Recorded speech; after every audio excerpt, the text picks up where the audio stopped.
This is the Convene podcast. Welcome to another episode of the Convene Talk. Jen, what have you picked for today's recording?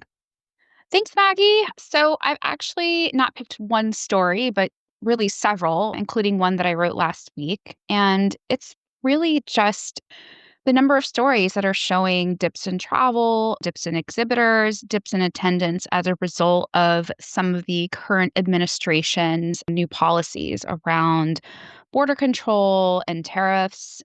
So it's something that I wanted to highlight just because a lot of these numbers are really disconcerting. They're pretty gloomy, but I also wanted to talk about it because there's a number of things that our industry as well as others are doing to help offset that. Something I wanted to share, I also participated in listening to a recent webinar from CISO. Hope I'm saying that correctly, the Show Organizers Members Association. That was on May 13th, so about 10 days ago. But it was all about how tariffs, travel, and events, what event producers need to know. So they actually did a great job of summarizing some of this latest data and talking about what the impact has been on event producers. And it gave a some really great insights into how this is affecting meeting planners. So multiple participants said that they've heard of particularly Canadian companies issuing mandates to employees to either avoid attending events in the US or even engage with US companies while exhibiting at events. There were also some big drop-offs in exhibitor numbers. There was a planner from the film industry, specifically the American film industry, who said that her event later this year has 1/3 fewer exhibitors than compared with previous years. There was also a few people who said that exhibitors are kind of in a wait and see mode, especially those from companies who are really tied closely to the stock exchange, which is understandable because there's been so many ups and downs because of the tariffs. It sounds like exhibitors or exhibiting companies are really kind of just waiting till things shake out, but that's, impacting the event planners who are running shows right now. So we're also just seeing travel in general down to the US. We're seeing some really big numbers out of Canada. I think I saw, okay, in March 2025, the number of Canadians returning from land visits to the US dropped by nearly 32% compared with the year prior. For those traveling by air, 13%. So those are pretty significant. We're also seeing I think it's about 9% overall travel to the US has declined for that same month, March 2025, compared with the year prior.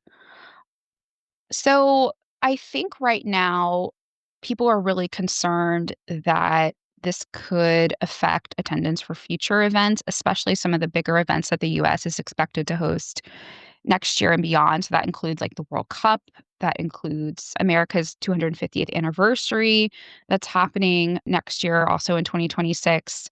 We've also got the Olympics coming up in 2028. All of those events are attracting international visitors, and we're seeing tons of visa delays. That's something that doesn't seem to be getting any better. So we have senators like Mark Warner and Tim Kaine. And I think there's another letter actually that went out after this one that they sent on May 9th, where even more senators back this, expressing concerns to the Department of State that, the US is not prepared to host the events because of the visa delays. For some countries, people can wait up to even over a year, months to get an appointment to apply for a visa. So it's not even just getting the travel visa. So this is pretty scary. There's a lot of stuff going on here that I think event planners are right to be concerned about. But I wanted to highlight some of the things that event planners are doing. I think we're seeing, groups like ECA lobbying for issues like the visa wait times. Like I said, we're seeing senators who are sending letters to the Department of State to, lobby them to do something about it. And I've also heard about, specifically from this CISO webinar, that major international events like IPW has actually put up a page on their website telling attendees what to expect when it comes to traveling to the US, like if they have to get a visa, how far out they need to do that. Also, essentially walking them through the border process. That's another issue that the webinar, as well as a lot of organizers, have highlighted as being an issue that's keeping international attendees from coming to the US for meetings or events. People are scared of getting turned away at the border, getting interrogated for obvious reasons. We've heard a lot of stories about that. So IPW kind of got in front of it by explaining on the page what to expect so that it makes, I guess, the process a little bit less scary to those who are interested in coming. So I'm interested to know what you are thinking about this. I mean, I think this is something that we've talked about before. It's on our mind. There's a lot going on here, but it all boils down to this is having an impact on travel to the US, and it's having an impact on people who are traveling to the US for meetings and events. Michelle, what are you thinking? I'm going to go just a little bit off to the side, but it's all related. I think that, well, first of all, our first pulse survey said that 75% of the people who completed the survey said that they're seeing their attendance affected by what's happening in the current environment. So that's 3/4 of meeting planners. And I think so our last cover story, we really focused on uncertainty and how everyone is trying to navigate a very uncertain environment geopolitically and otherwise. And I wish I had read this before we worked on that, because this is an article I just read this morning from behavioral scientist. And it's not just uncertainty, it's what this psychologist calls radical uncertainty. So there is something called, and this is what everybody is dealing with. It has to do with, as you cited, all of those statistics about travel. And, well, if the tariffs change, is that going to change people's appetite to travel to the US? Or is it a perception issue? What are we dealing with? It's not what is called, let me just pull it up so I quote correctly. It's not just what is called probabilistic uncertainty, which is that you can specify precisely the odds, right? So if you have a container of half black and half red balls, and you put your hand in and you pull one up, there's a 50% chance you're going to get a red ball. There's a 50% chance you're going to get a black ball. So we're all more comfortable with that kind of uncertainty because we sort of know what the odds are. What we're dealing with today is you stick your hand in there and you don't know how many balls or what color they are or what you're going to pull out. So that is what's called more ambiguous, or what this psychologist calls radical uncertainty. It's Barry Schwartz, who is a visiting professor at the Haas School of Business at UC Berkeley.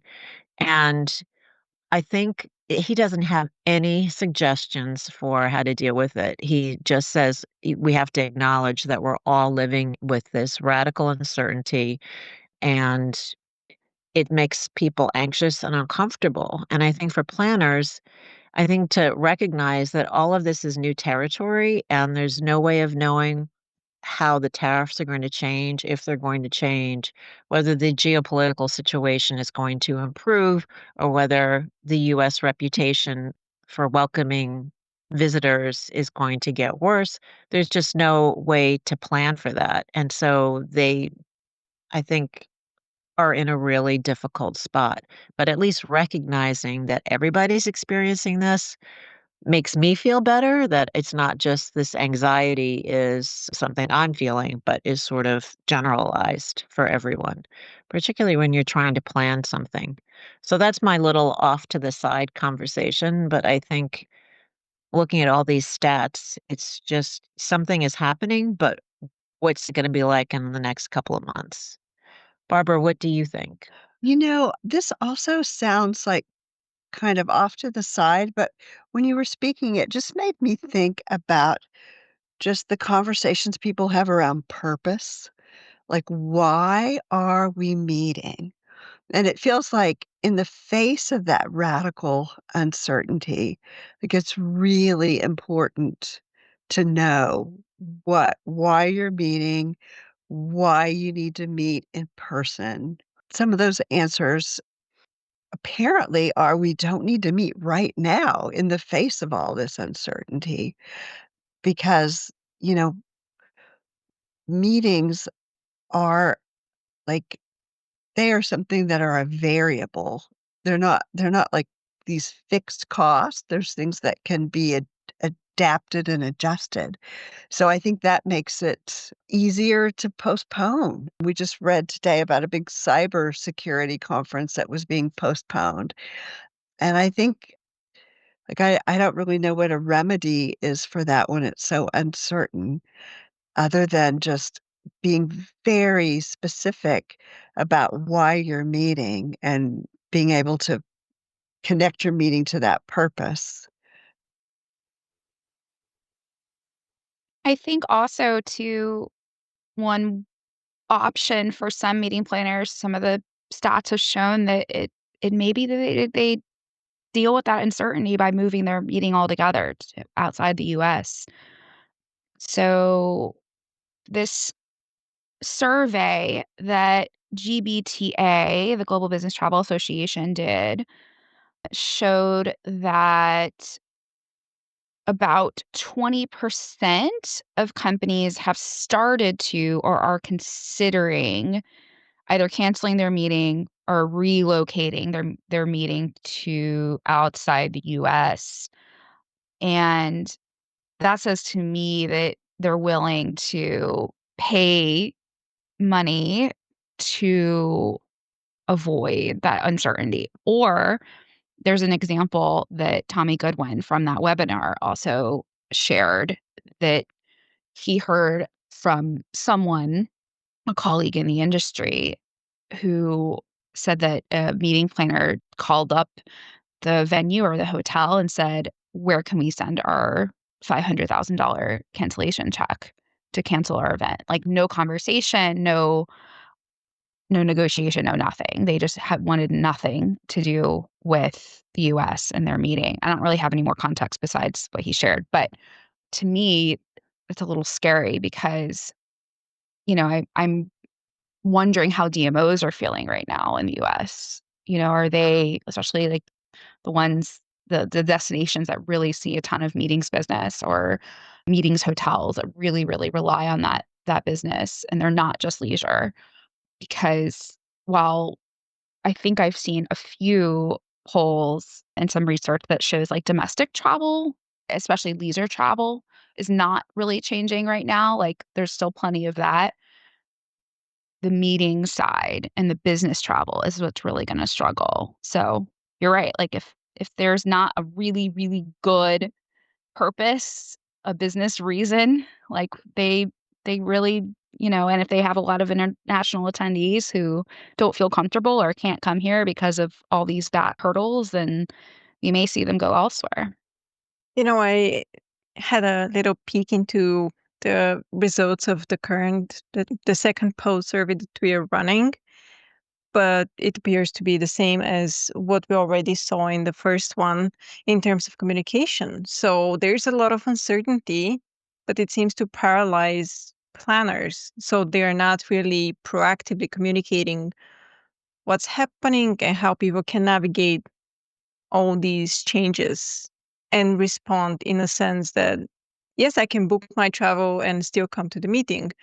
Thank you for, holding my hand in navigating this scenario with me. I don't see that. I mean, we don't see that in the results. We didn't see them last month when we ran the first one, and it seems that this month is the same. Planners are just unable to react. And I wonder how and why, having in mind that we went through COVID, where this was supposed to be our learning curve in such situations where the situation is dark and gloomy. We need to react. We need to be proactive. We need to have crisis communication plans, even though that, it may not be a crisis for all, but still, it's a tough situation. And I wonder why is there no readiness on the side of planners? Barbara, what do you think? Well, I was just thinking about an organization, and I don't know if they said they were contemplating this or they did it, but setting up a hotline for travelers that they could call if they're at the airport. I feel like the complexity of the issues, like, I feel like in COVID, you had this one enemy, which was this virus. And, and there was a lot to be gained about sharing information about that. And people had, I think, well, they didn't have similar attitudes about the vaccines, but they had very similar. Everybody wanted the virus to go away. And I feel like in this instance, not everybody's in the it's just very complex. And like you think about setting up a hotline, but I also know at the airport, if you were I know Michelle and I were questioned at one border, and I don't think we could have called a hotline at that point. It's like they take you're not on your phone. So I think some of these things are pretty complex. But I was thinking during Jen's really excellent and comprehensive introduction to this is that it would be great if there was a joint response to this. If people shared, "Oh, this is what we're doing. This is what we're hearing." No, you aren't gonna get your phones, but, you could if you're really concerned and you really wanna come to the meeting, you can mail your phone to the convention center ahead of time, and you can get, like, an inexpensive phone to travel with, or I don't know if that's reasonable, but I'm just wondering if there couldn't be more of a combined response to this. I think it has all happened so quickly. I don't think anybody was expecting. I think sometimes about just predictions about the administration. I don't think anybody was expecting this kind of ping pong about tariffs, which just this weekend we heard another switch. And it's like, it's hard. And maybe, one way to approach it is to just look at those meetings that haven't changed and find out what is it about those? What is it that they're doing differently? How are they approaching it that might be different, that could be helpful to people that are just not knowing what to do?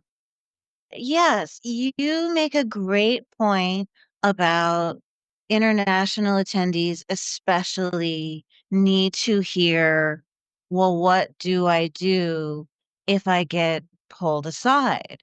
What happens? And it's hard to have that conversation when things are changing so quickly. But I got curious and I just decided to take a look at both. Jen sent us before this podcast a link to the IPW page from US Travel. It's called Arriving with Ease in the United States for IPW.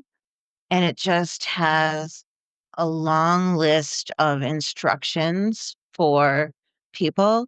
But what I found really interesting is it advises you to be calm and respectful and patient in a way that's slightly alarming to me, but there's nothing too specific about what they're now calling secondary inspection.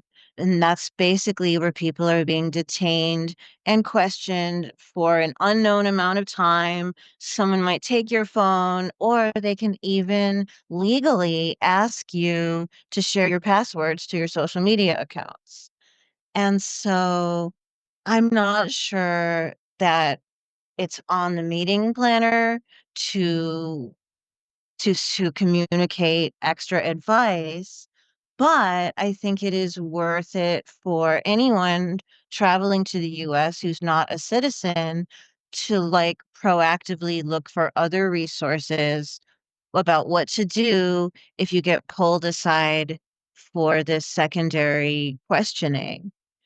And then also just as a practical step, I see the advice and I found this I found this on a page called Understanding Your Rights at Customs: What to Do If You're Detained, put out by a New York City area law firm because that's where I live. And I found this piece of advice really smart and maybe it can help someone, log out of all of your cloud accounts before you get on the plane. Because yes, they can ask you for your password, but if you're not already logged in, they'll probably just leave you alone. I thought that was like a small, practical piece of advice. And it looks like, Barbara, you have something. Well, I was just gonna just say that I remembered when I traveled to Istanbul, a time of unrest, and someone met me at the gate and accompanied me through customs. And I don't know, I feel like there's a lot of airports in American cities where if that was allowed, that there would be people that would, a lot of meeting attendees coming in, that that might be a solution. And I wasn't particularly worried about going through customs, maybe because of my own ignorance, but it was, if I had been, that would have been enormously comforting. Actually saw a really helpful video, which I feel like we could link to in the show notes. This was a lawyer who's talking on social media who actually talked through, like, if this happens, here's what you need to know, here's how to handle it, here's what to expect. And he also said that this applies to US citizens. Like, this can apply to you. You have to remember that when you're at the border, you are not yet in America. So, like, you screaming about, like, your rights, it's not a thing because you're not in your country yet. Now, he did say that if you're a US citizen, they can't deny you entry, but they can search your phone, they can do all kinds of things, and I won't repeat what he said because I can't remember exactly, and this is a lawyer, so we'll link to it so you can watch for yourself. Now, if you're not a citizen, obviously things are a little bit different and a lot more scary, and I'm not gonna comment on that because I'm a US citizen and I have global entry and I, have the privilege of breezing through border control. But I think he brought up some really important points in this video, including that this is still a really small percentage of people who are experiencing this. And yes, we're seeing, and it shouldn't be happening. I'm not saying it should be happening. I'm not saying it's not important. I'm just saying, like, the chances of this happening to you are still kind of slim. And here's how to handle it. I thought he had some really good tips, which is to stay calm.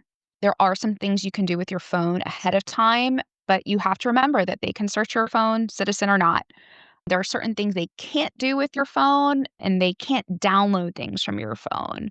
So there's only certain things they can do in that moment, and then to do, like, really deep dives into your phone or laptop, they actually have to have a special, like, permit or permission for.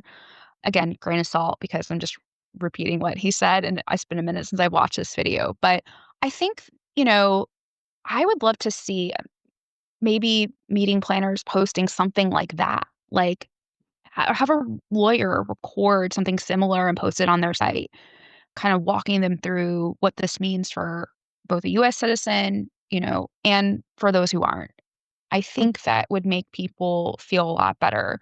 Having information and like understanding what could happen, I think is half the battle. I think fear is a big part of it now. And I'm not saying it's not unsubstantiated because it is, but I think that might help. Well, I can give you the global perspective with an upcoming trip to the US just in a couple of weeks. So, what my strategy is, and you can count that as going to an event, right? Because we have this internal meeting. So, my strategy for that is to just get some information, but not overly, invest myself in prepping for that or overcomplicating my thoughts about it. I've talked to a few friends that travel often. I have not heard from anyone around me experience anything at the border. So fingers crossed at this point that there won't be anything outside the norm happening. And really, I'm relying on the fact that at the current moment, the media is really taking news and making them maybe slightly bigger than they should be. So that's the panic starting to speak. And it's not helpful to anyone. It's not helping me because I started panicking the first time I started hearing and reading such news. At this point, I'm like, this trip is happening. I don't see any warnings from my country. I don't see any warnings from my airline. I would love to watch that video, Jen, and that would be it. And it will be linked in the show notes for anyone else with the same thoughts like me. Barbara, what do you think? One thought that has occurred to me is that when, when there's a change like this, when there's like kind of a public, more scrutiny at the border, there's going to be a number of people who work at the border, like TSA, that aren't great at their jobs, that they are like, misinterpreting, like, I just feel like some of those things could have been missteps. Some of the people that were improperly detained are just, you know, people not understanding the rules. And your point is such a good one that, there's a lot of stories about, oh, this is happening. And then they say, well, and there was this one traveler that this happened to. And that is utterly significant that it happened to that one traveler. It's important, it's significant not to brush that aside, but when you're thinking about the volume of people and the likelihood of that, I feel like just more knowledge about what the intentions of these rules are, and because I haven't heard a lot of stories lately about international travelers being detained. It seems like they were kind of a couple of months ago when these things were new. So that could be something to look at if that was just like, oh, that was somebody who just didn't understand. They're just trying to follow their instructions and not doing it in the way that it was intended. Because I do not believe that it is the intention of the US to stop people from coming and going to conferences, and, I mean, it's to everyone's benefit. If you think about it, the current president also has a lot of investments in the tourism sector, right? He has hotels, he has other venues that, you need travelers to go there. So that may be, hopefully helping at some point. I don't know, but it's just one side of the story. He would definitely not want to kill his own businesses. And by the way, I have to mention that border control is always funny for me because I'm super tired. I've never landed in the US not being tired because it's a long way from here. So it's always hours that you are spending, in not ideal conditions on a plane. But I found that most of the times people have been really understanding when they ask you a simple question like, where do you come from? And you just stay for 5 minutes looking at them and being like, I have no idea right now where I'm coming from and where I'm going. So they've been extremely understanding. And, these might be occasions where, like Barbara, like you said, that somebody took their job a bit too seriously and said, oh, this person is very suspicious with that, and they have to check their accounts and make sure they are not a threat to the country. But it just happens. And I know many people, I've seen it. I don't like it, but I've seen it on planes, people that are afraid of flying that resort to alcohol. Not ideal, but it happens. So that also may play a role. So just adding a few more nuances to the stories that we hear out there just because things happen. I'm very interested to hear how your experience goes, Maggie, and if it's different because you travel the US all the time. I mean, you come here frequently for work and whatever else. And yeah, I actually over the weekend had to reapply or redo my global entry. So I'm very curious to see, and this is like the third time I think I've redone it or renewed it. That's the word I'm looking for. So I'm very curious to see if anything's different this time because I've, breezed through that. I've had it for, I think, over a decade, maybe 15 years.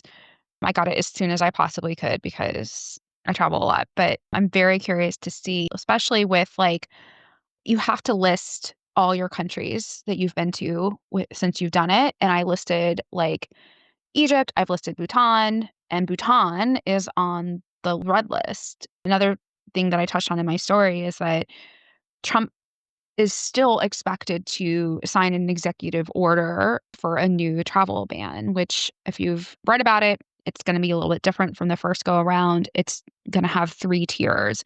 And essentially what it is you have the red category, which is travelers cannot come from those countries. And then the other 2, there's just kind of like a delay for them to process approval for their travel visas due to various reasons.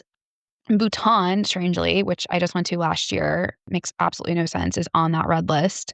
So I'm just curious to see if that's going to require me to do anything extra or have to go in for questioning, because they do interview you and make sure, if you get global entry, to make sure that, you're safe, I guess. I don't know. Anyway, I'm just very curious to see if that's any different this time and if the things are any different for you. So we'll have to wait and see, I guess. We can do a special episode of what happened a few weeks later. Yeah, but it will be interesting to see if there's a difference between when you came to the U.S. for convening leaders in January before the administration and this time. Back then, it was really nice. Actually, the person, I don't know, is it a policeman? I don't know what they are at border Customs control. officer, border patrol, yeah. Yeah, TSA the person that agent. checks your passport. Yeah, I think that's TSA. Yeah. Even No, if I'm TSA is not, different. TSA is Yeah. different? Yeah. Yeah, border officer is different. CBP is Yeah. different. Customs Border Control, or yeah, TSA is like You're right. Yeah, that's domestic. Yeah. But even if you don't have global entry, I think they do check, your passport stamps. So if you have been in a country that is... Nope. They scan my face and I walk through. No, I mean, in terms of being concerned about countries you visited, it's not a concern just for people who are applying for global entry. It is a concern for people who have a passport. They look through your passport when you go through. Oh, yeah. And if they identify locations, they could ask you, why were you there? Why did you visit there? This reminds me of a few years ago when I was traveling frequently into Israel, and I often fly also through Istanbul, which is considered entry, and I had entries. I've been to the country, and I was always stopped at the border, no matter if I was going in or out of the country, and I was always questioned about what was I doing in Turkey, why was I there, who did I visit? Like I needed, and there were these rapid questions that are coming at you, and you're like, oh my God, what did I do? Why was I there? Do I remember names of people? It's really scary. Yeah. It is. You feel like you're put on the spot and you kind of panic. I know. Yeah. Yeah. I have friends who would go to Israel a lot, and they would actually, I think, have them not stamp their passport, but stamp a piece of paper or something like that, because they would go to other countries where they wouldn't have been allowed to enter or something. This was a long time ago, and I can't remember why, but yeah. Yeah, well, before the war, it used to be like that. They never stamped your passport. They had other identifiers, but not a stamp, just, to give you the option to not have issues outside. But now, from what I understand, just because of the war, they reinstated visas. Even for me, for example, I wouldn't need a visa to fly in there. Now I would, just because of all the issues with the war. So that's unfortunate. I saw flights are restarting. I think it's American Airlines is restarting flights to Tel Aviv like this week. Something. I can't remember. But a U.S. airline is restarting flights, which is significant. Yeah, that's positive. Yeah. Anything else that we should add? Thank you all for the great discussion. Remember to subscribe to the Convene podcast on your favorite listening platform to stay updated with our latest episodes. For further industry insights from the Convene team, head over to pcma.org/convene. My name is Maggie. Stay inspired, keep inspiring, and until next time.